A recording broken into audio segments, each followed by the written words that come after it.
Yang membuat sampai saat ini SMA Wiguna itu punya sebuah misi kemanusiaan yang mana kita ingin mengakhiri kelaparan. Kita berbagi, mulai dari para driver yang mengantarkan makanan, terus kita juga buka program Jumat Berkah, dan itu yang saya coba terapkan, gimana kita itu harus menjadi orang yang suka berbagi. Karena kita adalah seorang hamba, makhluk yang bertuhan, yang mana Allah mengatakan, "Ud'uni astajib lakum," berdoalah kepadaku, aku kabulkan. Tinggal masalahnya, kita yakin nggak akan dikabulkan gitu kan? Artinya jangan mudah menyerah, terutama dalam berdoa, karena tidak tahu doa yang kita tinggalkan malah itu yang akan diijabah oleh Allah. Dan ikhtiar juga nggak boleh terhenti, karena kalau kita berhenti, orang lain mungkin sudah berlari seperti itu.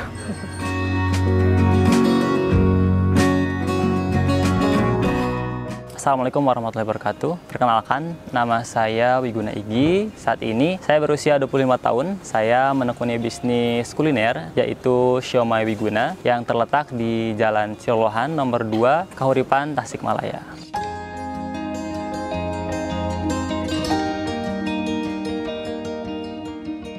Kalau keluarga, saya dari keluarga yang sederhana. Ayah saya dulunya seorang pengrajin kayu yang kemudian beralih profesi menjadi pedagang. Sementara ibu sendiri ibu rumah tangga. Kalau usaha, saya lebih banyak belajar di luar melalui seminar-seminar. Akan tetapi kalau melihat langsung itu orang tua. Kemudian dari sejak kecil, saya suka ikut ayah untuk berjualan gitu ke luar kota. Jualannya siomay juga, pakai gerobak, dan saya suka naik di gerobaknya dulu.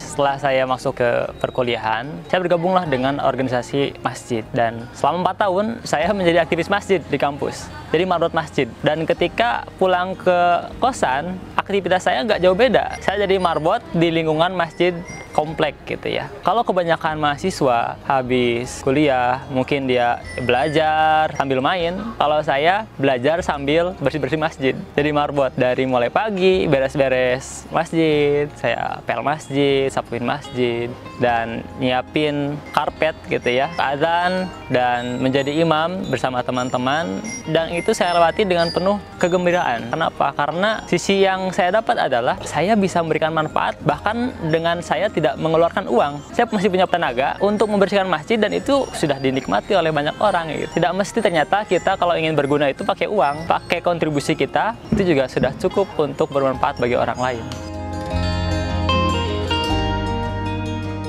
Saya mulai usaha itu ketika menginjak tingkat 3 perkuliahan. Usia 21 mungkin. Yang pertama adalah keadaan yang mendesak, karena anak muda suka banyak keinginan, dan keinginan kita terkadang terhambat karena tidak ada biaya. Di usia kuliah, kalau kita masih meminta ke orang tua, pasti ada rasa gengsi dan rasa malu. Akhirnya, itulah yang memotivasi saya untuk memulai usaha, karena kalau saya usaha, ya saya nggak usah minta ke orang tua, dan dengan sendirinya, apa yang saya inginkan bisa saya beli, bisa saya capai seperti itu.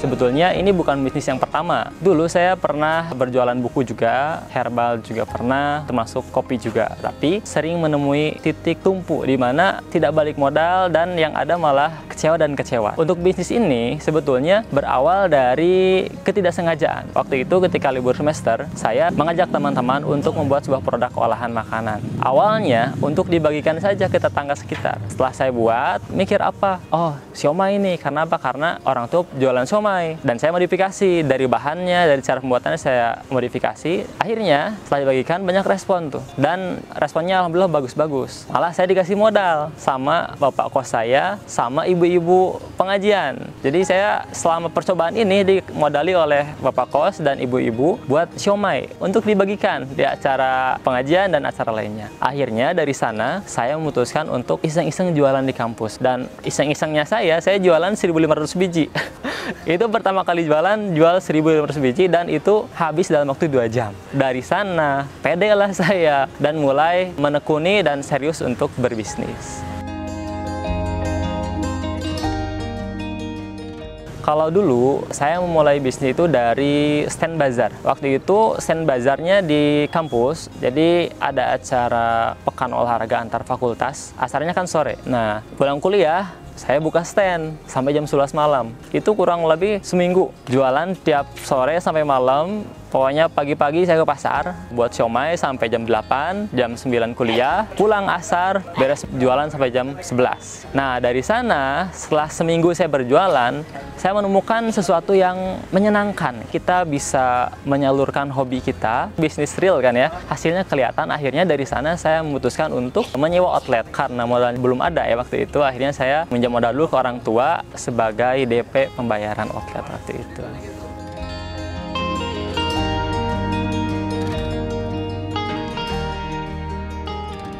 Satu momen yang menurut saya menarik ketika saya mulai berusaha, saya melihat barang dagangan banyak dan saya melihat di sekitar juga banyak orang yang butuh makanan. Akhirnya saya waktu itu berkeliling di area outlet sampai ke kampus, nyari orang-orang yang dia itu pemulung atau dia itu penjaga parkir atau tukang beca. Saya bagi-bagiin siomay waktu itu.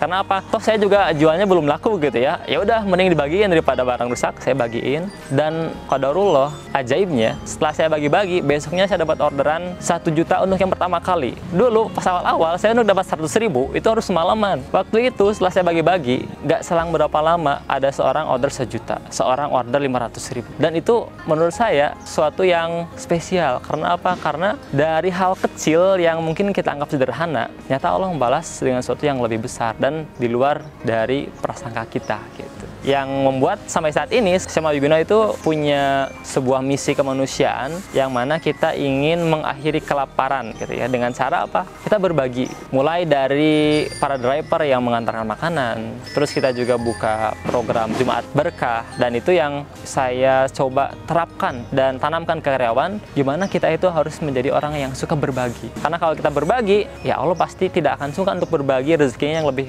banyak kepada kita, seperti itu.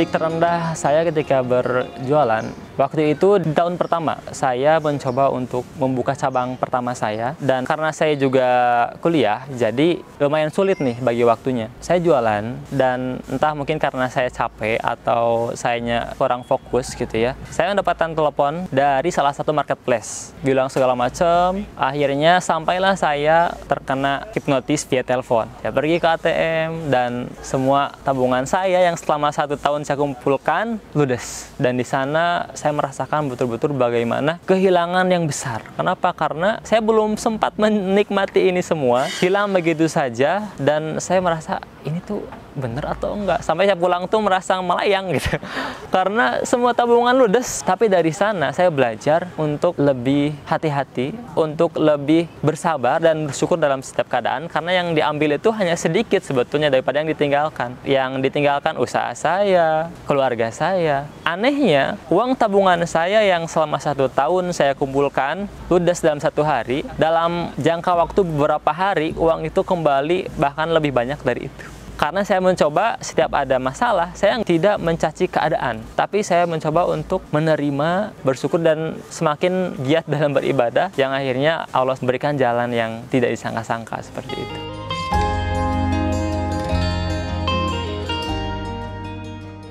Titik balik saya adalah ketika suatu hari saya mengingat janji kepada orang tua. Saya pernah berkata, suatu hari nanti ketika menikah, Abah dan Mimi jangan repot-repot mikirin biaya. Cukup antarkan saja, biayanya biar ayang cari sendiri. Itulah yang menjadi motivasi saya. Selain itu, saya juga pernah berkata kepada orang tua, nanti Igi akan berusaha. Ketika saya ngobrol bersama orang tua, dan saya mengucapkan sebuah keinginan, Bah, nih nanti Abah dan Mimi umroh ya, biar ayang cari uangnya, biar ayang berangkatkan.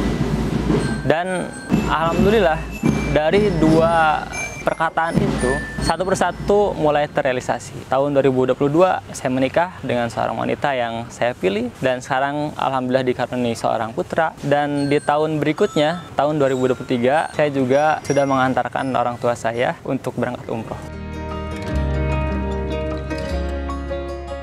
pencapaian saya yang paling besar ketika saya sudah berhasil menikah tanpa meminta pada orang tua, sudah berhasil menguruskan orang tua.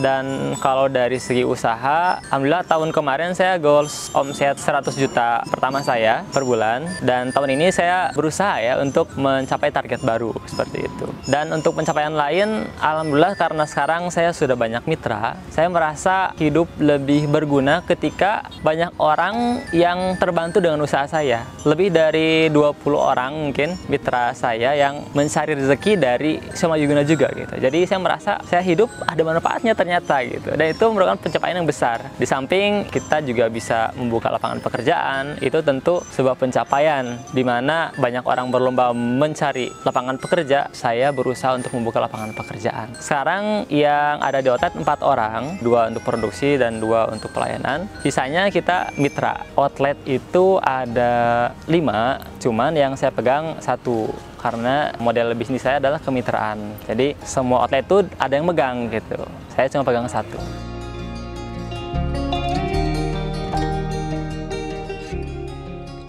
Karena kita adalah seorang hamba, makhluk yang bertuhan, yang mana Allah sendiri mengatakan ud'uni astajib lakum kan, berdoalah kepadaku, aku kabulkan. Tinggal masalahnya kita yakin nggak akan dikabulkan gitu kan. Kebanyakan dari kita kan kalau berdoa mungkin ada yang sekali, 2 kali, 10 kali. Setelah 10 kali, wah ini nggak dikabulin mulu nih. Padahal kita tidak tahu, mungkin di doa yang ke-11 dikabulkan kan. Artinya jangan mudah menyerah, terutama dalam berdoa, karena tidak tahu, mungkin doa yang kita tinggalkan malah itu yang akan diijabah oleh Allah. Makanya harus tetap optimis untuk berdoa, dan ikhtiar juga nggak boleh terhenti, karena kalau kita berhenti orang lain mungkin sudah berlari seperti itu.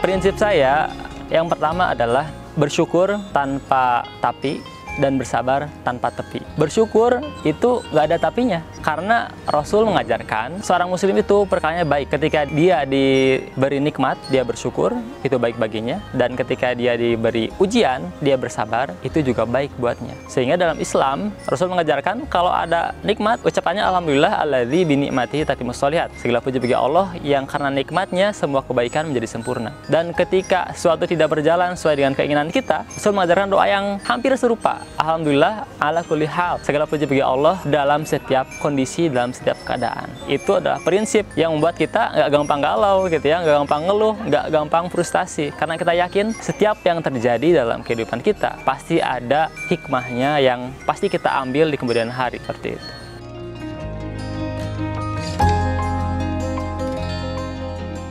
Untuk teman-teman yang ingin berwirausaha, ingin berbisnis apapun itu, jangan pernah ragu untuk memulai.